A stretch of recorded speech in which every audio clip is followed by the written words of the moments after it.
What's up guys, Wes here with RockyMountainATVMC.com. Today we're out at Bunker Hill MX and I wanted to give you guys a quick review and my thoughts on the Race Tech coil spring conversion kit for your air forks.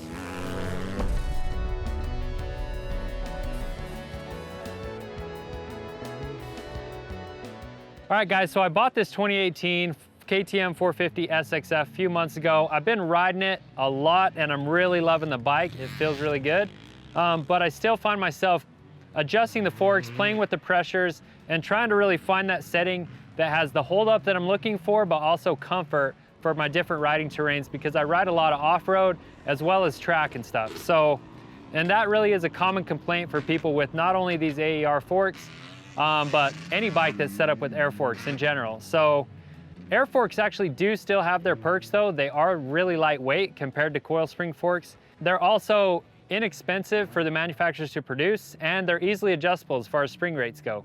So like I mentioned, the WP AER and the new XACT fork are still being made, and there's good reason for that. They are the best air forks that are out right now, but a common complaint with them is that initial stroke of the fork, and some people refer to it as the crust. You're constantly looking for comfort in that, and so there's a couple ways to get around that. A lot of people will have their forks revalved, and that definitely helps, or you can convert to a spring system like I've done with this Race Tech kit on this bike. Now as far as the install goes, like I said, the kit comes with everything you needed to get it installed, but it's super easy install. If you've replaced your fork seals, you can get this kit installed on your bike, and it only deals with the left fork. So where it's already a separate function fork, it keeps that where your compression and rebound are still controlled with the right fork, and then the coil spring replaces your air chamber in the left fork. And if you guys want to, we do have a replacement video, a how-to video that walks you through the replacement on this bike, so go ahead and check that out if you guys want.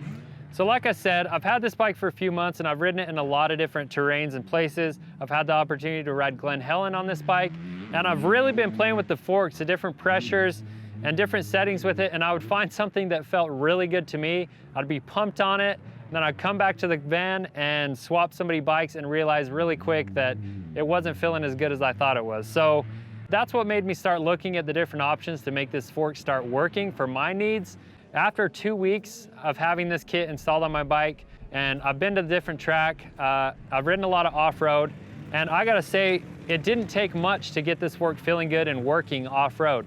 I only had to make a few clicker adjustments, and I was immediately comfortable. So today we're obviously out at the track, and I was curious to see how those off-road settings that I had dialed in transfer to the track. So I went out this morning, and yes, it was feeling a little soft right off the bat, so I ran my compression adjuster in a few clicks, and it was right back where I was feeling comfortable. It felt really good, and something like that would have never worked with my air fork. I would have been chasing PSI, chasing different settings with my clickers, just to find the comfort and hold up the combination that I'm getting with these forks. And just to give you guys a few specifics with these forks, since I've had them on the bike, we're out at the track today. In this track, a few of the corners have longer sections of braking bumps coming into them and then acceleration bumps coming out, as well as some just chatter and different longer sections that are rough. So through that stuff, I've definitely found the comfort that I was looking for. But then when you get into the bigger rollers, G-outs, you over jump a jump, it has the hold up so you're not bottoming out. And that's really what I found that was lacking in the air forks, was the consistency between the different sections of the track and different terrains that I like to ride. And speaking of that, these forks, everything that I'm finding with them really translates to off-road as well. The chop and the bumps that you find off-road, the rocks that you run into, you have the comfort so the fork isn't beating you up all day.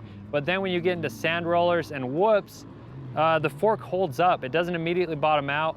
And so you can track straight through that stuff. You can still push on the bike and go fast. So in conclusion, with installing this kit on my bike, it's given me everything that I was looking for in the kit. And like I mentioned before, with this bike, the air fork really was the only hitch that I had with it.